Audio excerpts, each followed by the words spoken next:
लक्षवेधी क्रमांक 7. लक्षवेधी क्रमांक 7. अध्यक्ष महोदय छापल्याप्रमाणे. अध्यक्ष महोदय, माझे बंधुमित्र आदरणीय हेमंतजी रासने साहेब आज ज्ञानोबांच्या पालखीच्या स्वागताला पुण्याला गेल्यामुळं त्यांनी मला व्यक्तिगतरित्या ह्या लक्षवेधीमध्ये त्यांची जी मतं आहेत की जी आहे लक्षवेधीच्या माध्यमातून त्यांनी मांडलेली आहेत ती आपल्या मार्फत सभागृहासमोर मांडण्याच्या संदर्भातली विनंती केलेली आहे. अध्यक्ष महोदय, हा अत्यंत गंभीर विषय आहे. खरं म्हणजे अन्न व भेसळ विभाग जो आपला आहे त्या अन्न व भेसळ विभागाचं खऱ्या अर्थानं कौतुक करायला पाहिजे की त्यांनी कालच म्हणजे आजच पेपरमध्ये आपण लोकसत्तेमध्ये वाचलेलं आहे की अनेक वर्ष चालणारा जो के रुस्तमजी ब्रँड आहे त्या ब्रँडवरती सुद्धा धाड टाकून तिथं असणारे काही सदोष अशा पद्धतीचे त्यांना पदार्थ मिळाले. त्यांच्या संदर्भातली जी काही बंदी घालण्याची प्रक्रिया ती त्यांनी तातडीनं केली. आज तुम्हाला सांगणं मला गरजेचं वाटतं अध्यक्ष महोदय की दुधाचे भाव गगनाला भिडलेले आहेत. त्याचं कारण आहे की भेसळ करणारी जी टोळी आहे त्या टोळीच्या पाठीमागं अन्न व भेसळ विभाग जो आहे तो अत्यंत कसोशीनं लागलेला आहे. पण त्याचबरोबर इथं या निमित्तानं अध्यक्ष महोदय मला सांगणं गरजेचं आहे मंत्री महोदय आपल्याला की पनवेल असेल, खेड असेल, त्याचबरोबर आपला असणारा सगळा महाड तालुका असेल, या असणाऱ्या विभागामध्ये एक अत्यंत सुनियोजित पद्धतीनं आमरसामध्ये वेगवेगळ्या पद्धतीचे पदार्थ ॲडिटिव्स टाकून त्या आमरसाच्या असणाऱ्या कंटॅमिनेशनच्या माध्यमातून ॲडल्ट्रेशनच्या माध्यमातून प्रचंड मोठ्या पद्धतीनं सामान्य असणारा जो आपला ग्राहक आहे त्या ग्राहकाच्या जीविताशी खेळण्याच्या संदर्भातला एक दुर्दैवी प्रकार मधल्या काळामध्ये निदर्शनास आलेला आहे. या संदर्भात साहेब रक्षक प्रतिष्ठान जे आहे त्या रक्षक प्रतिष्ठाननं ह्या संदर्भात आपले जे अन्न व भेसळ अधिकारी आहेत त्यांच्यासमोर ही परिस्थिती अवगत केल्यानंतर त्या असणाऱ्या प्रक्रियेमध्ये कोणत्याही पद्धतीनं कारवाई जी व्हायला पाहिजे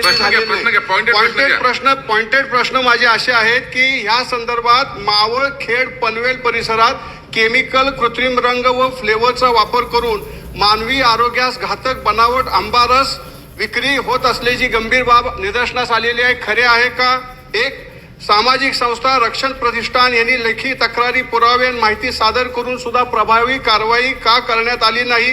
तिसरं साहेब, यामध्ये या प्रकरणातील मुख्य आरोपी जे आहेत अक्रम अब्दुल सद्दाम यांच्या विरोधात कोणते गुन्हे दाखल करण्यात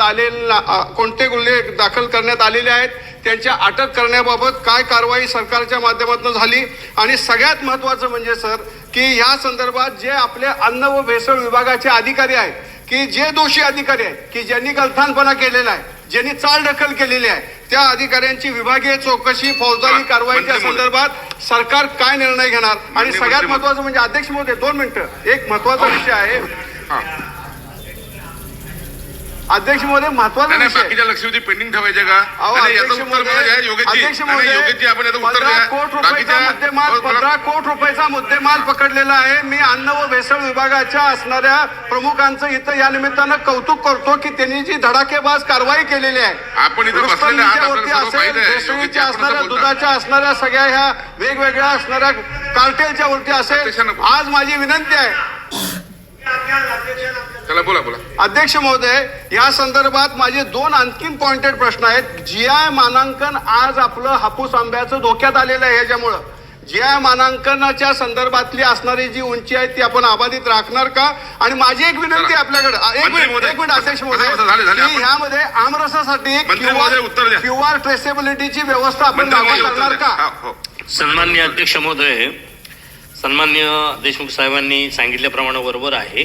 राज्यातील मावळ, खेड आणि पनवेल परिसरात केमिकल, कृत्रिम रंग व फ्लेवरचा वापर करून मानवी जीवनाला आरोग्यास घातक असा बनावट आंबारस त्या ठिकाणी केला जात होता.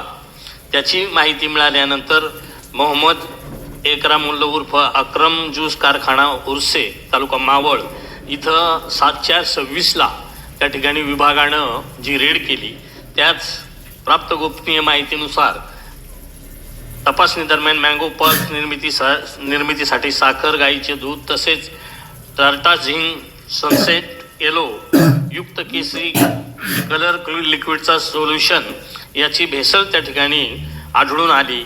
6 नमुने त्या ठिकाणी घेण्यात आले विश्लेषणासाठी. एकूण 3.282.9 किलोग्रॅम लिटर साठा हा त्या ठिकाणी जप्त करण्यात आला.